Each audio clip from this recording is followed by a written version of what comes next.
Welcome back, everyone. Today I have a completed Perona deck profile for you guys. This is the new control leader of OP06.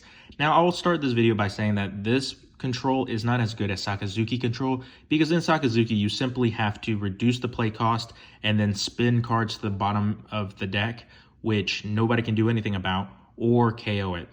In Perona, we have to reduce the play cost, rest the character, and then remove it.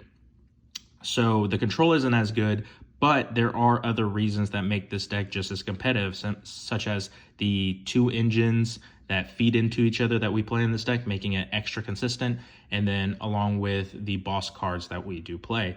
So with that, let's look right into it. So this is a going second deck, but you can go first, but preferably you want to go second simply because we have cards that are 4 costs that we want to drop as soon as we hit 4. We have 8 costs that we want to drop as soon as we hit 8 and 10. So if you don't know what Perona does, she is a activate once per turn. You choose one. Rest up to one of your opponent's character with a cost of 4 or less, or give up to one of your opponent's characters with a -1 cost for the turn. Now, in the beginning, we will be using the first effect way more to rest their characters to either attack into it, controlling your opponent's board that way, or by popping it with effects. Later, when your opponents start playing bigger bodies, we will be switching it to the secondary effect, unless you are going for game, because if you're going for a game, you're going to need to take out a blocker, and then you use that first effect to rest the blocker, such as like Borsellino. So the two engines are Don Quixote family and Navy. So we are playing 4 of each searchers. So the reason we are doing this is because in the show, Virgo is undercover in the Navy for the Don Quixote family, and then Rosinante is vice versa. He's in the Navy undercover for in the Don Quixote family. So we are taking advantage that these cards have both attributes.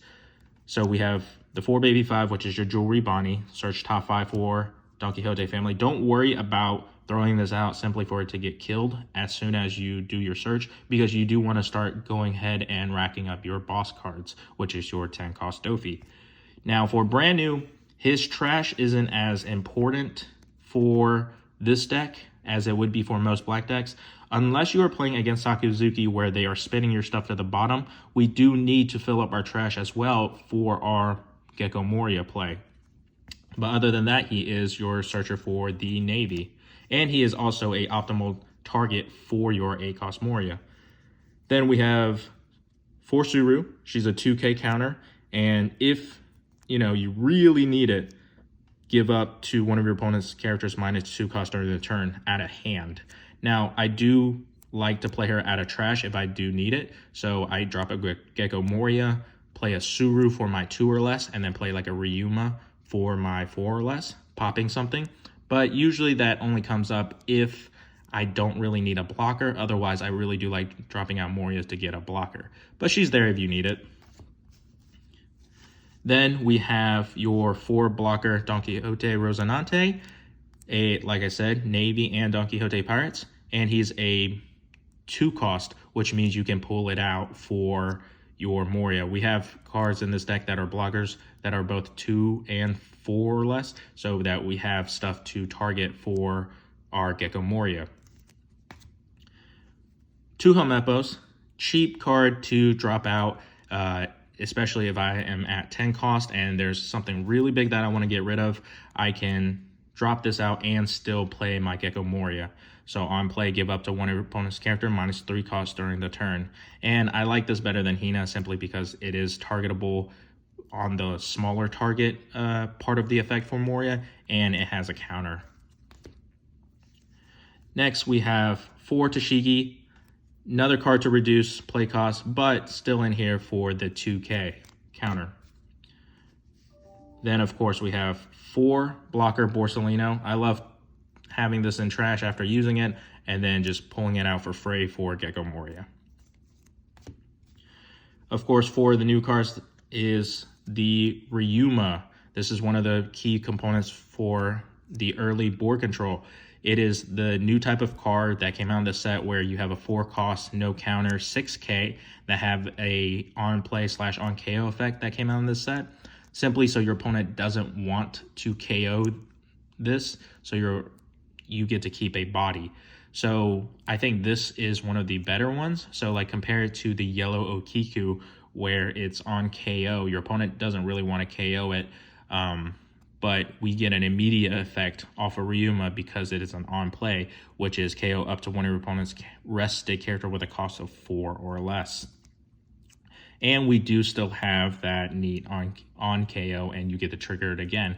Now, of course, your opponent can play around that second on KO because your opponent can not attack with their 4 costs or less first. And if they really want to get rid of this, they can swing with their leader or their bigger body into this first. Then we have 4 Sabos. The reason we play Sabo is protection for our little bodies if we need it, but it's really to fill up trash against Sakazuki. So we need to cycle out our hand if we have, like for example, too many Ryumas, etc.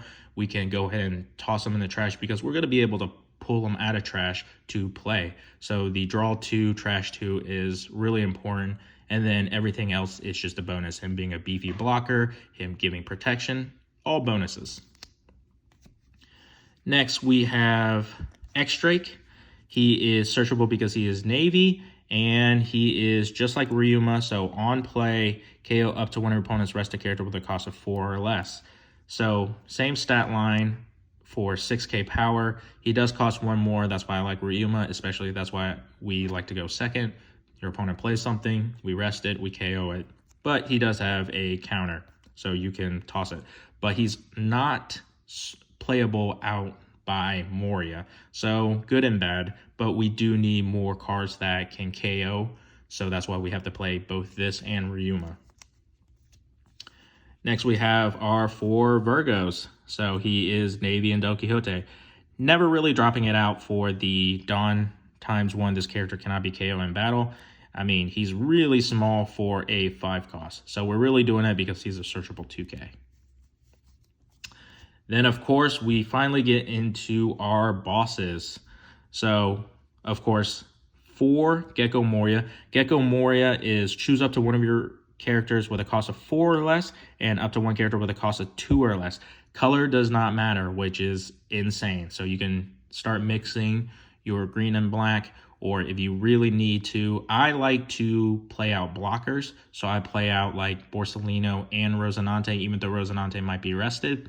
It gives your opponent an incentive to attack into it because they don't want it. They want to go ahead and deal with it now rather than it stand back up and try to deal with it later. And if they give you an attack with that, that's when you drop out one of your 4 Doflamingos. So you stun your opponent board, and then you just build a board of big bodies and just hit your opponent over and over.